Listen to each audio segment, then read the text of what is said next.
मैं श्रीमान हरिवंश जी को दूसरी बार इस सदन का उपसभापति चुने जाने पर पूरे सदन और सभी देशवासियों की तरफ से बहुत बहुत बधाई देता हूं। सामाजिक कार्यों और पत्रकारिता की दुनिया में हरिवंश जी ने जिस तरह अपनी ईमानदार पहचान बनाई, उस वजह से मेरे मन में हमेशा उनके लिए बहुत सम्मान रहा है। मैंने महसूस किया है हरिवंश जी के लिए जो सम्मान और अपनापन मेरे मन में है, इन्हें करीब से जानने वाले लोगों के मन में है, वही अपनापन और सम्मान आज सदन के हर सदस्य के मन में भी है। ये भाव, ये आत्मीयता हरिवंश जी की अपनी कमाई हुई पूंजी है। उनकी जो कार्यशैली है, जिस तरह सदन की कार्यवाही को वो चलाते हैं, उसे देखते हुए ये स्वाभाविक भी है। सदन में निष्पक्ष रूप से आपकी भूमिका लोकतंत्र को मजबूत करती है।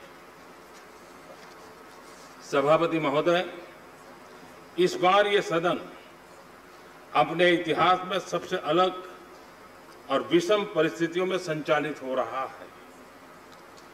कोरोना के कारण जैसी परिस्थितियां हैं, उनमें ये सदन काम करे, देश के लिए जरूरी जिम्मेदारियों को पूरा करे, ये हम सबका कर्तव्य है।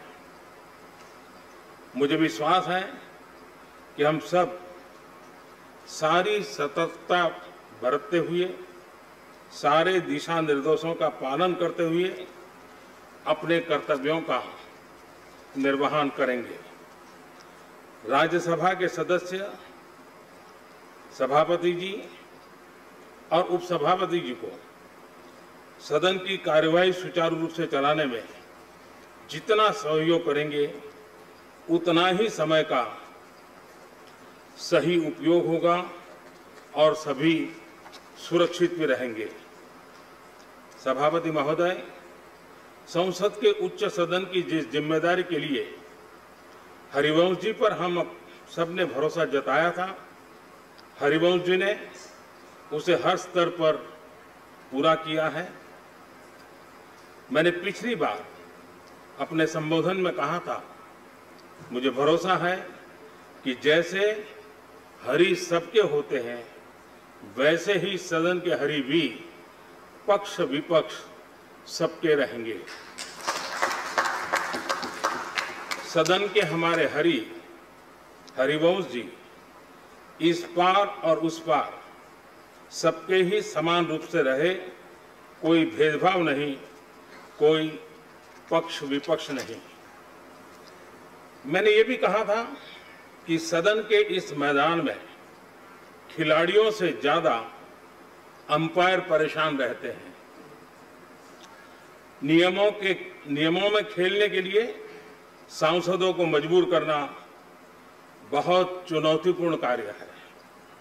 मुझे तो भरोसा था कि एम्पायरिंग अच्छी करेंगे, लेकिन जो लोग हरिवंश जी से अपरिचित थे, हरिवंश जी ने अपनी निर्णायक शक्ति, अपने फैसलों से उन सबका भी भरोसा जीत लिया। सभापति महोदय, हरिवंश जी ने अपने दायित्व को कितनी सफलता से पूरा किया है, ये 2 साल इसके गवाह हैं। सदन में जिस गहराई से बड़े बड़े विधेयकों पर पूरी चर्चा कराई, उतनी ही तेजी से बिल पास कराने के लिए हरिवंश जी कई घंटों तक लगातार बैठे रहे, सदन का कुशलता से संचालन करते रहे। इस दौरान देश के भविष्य को, देश की दिशा को बदलने वाले अनेकों ऐतिहासिक बिल इस सदन में पास हुए। पिछले साल ही इस सदन ने 10 साल में सर्वाधिक प्रोडक्टिविटी का रिकॉर्ड कायम किया है, वो भी तब जब पिछला साल लोकसभा के चुनावों का साल था। ये हर एक सदस्य के लिए गर्व की बात है कि सदन में प्रोडक्टिविटी के साथ साथ पॉजिटिविटी भी बढ़ी है। यहां सभी खुलकर अपनी बात रख पाए, सदन का कामकाज नहीं रुके, स्थगन न हो, इसका निरंतर प्रयास देखा गया है। इससे सदन की गरिमा भी बढ़ी है। संसद के उच्च सदन से यही अपेक्षा संविधान निर्माताओं ने की थी।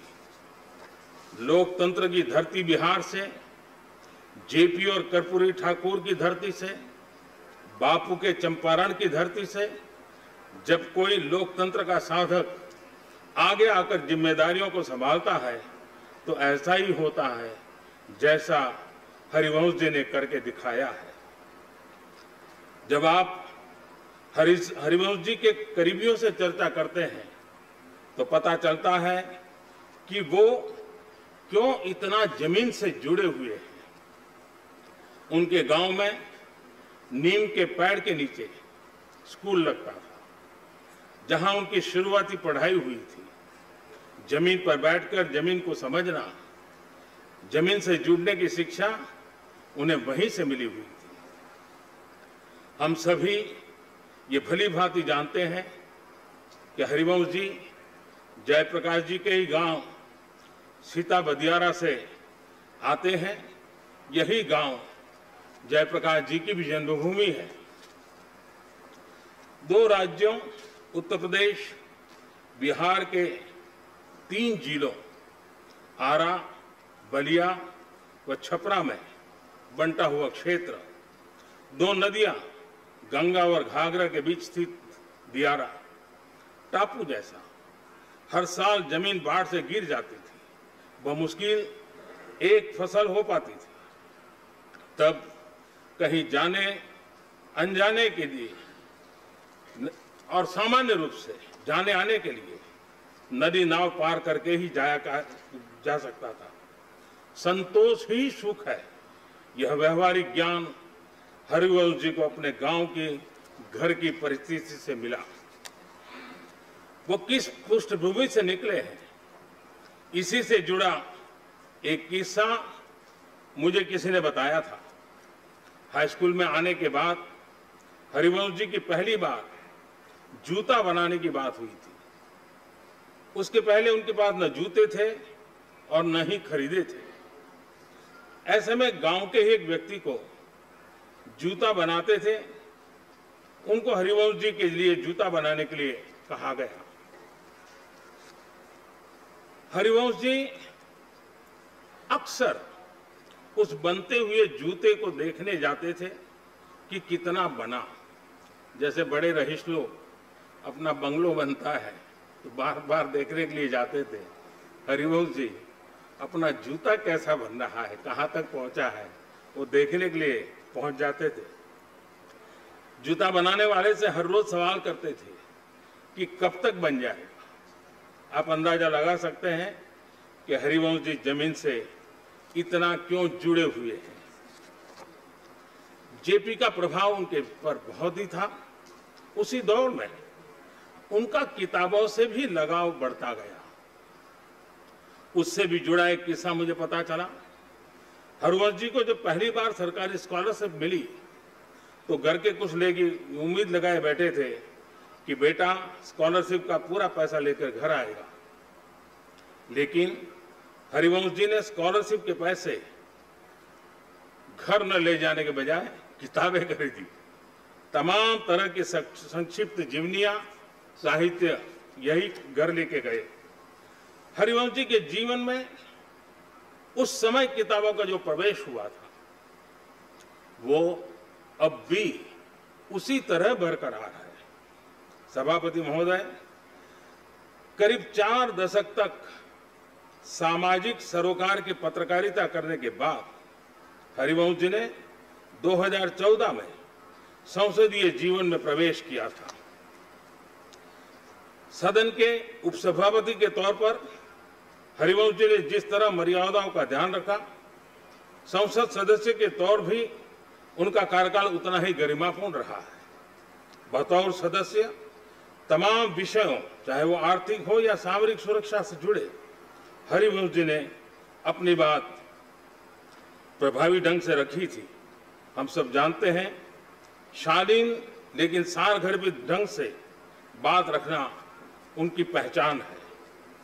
सदन के सदस्य के तौर पर उन्होंने अपने उस ज्ञान, अपने उस अनुभव से देश की सेवा का पूरा प्रयास किया है। हरिवंश जी ने सभी अंतर्राष्ट्रीय पटलों पर भारत की गरिमा, भारत के कद को बढ़ाने का काम भी किया है।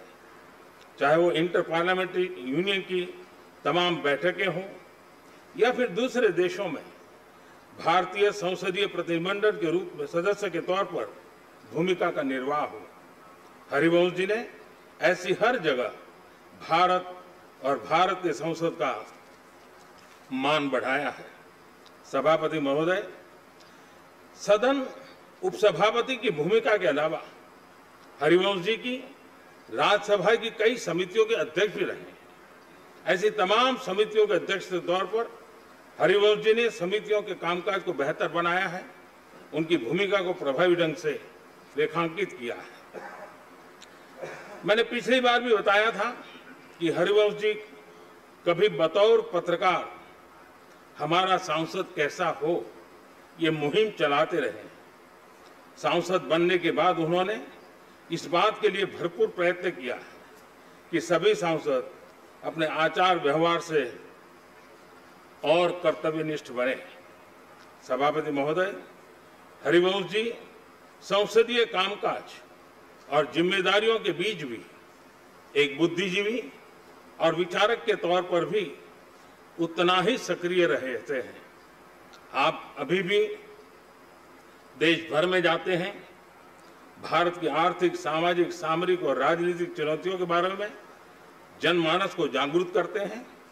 इनके अंदर का पत्रकार, लेखक ज्यों का त्यों बना हुआ है।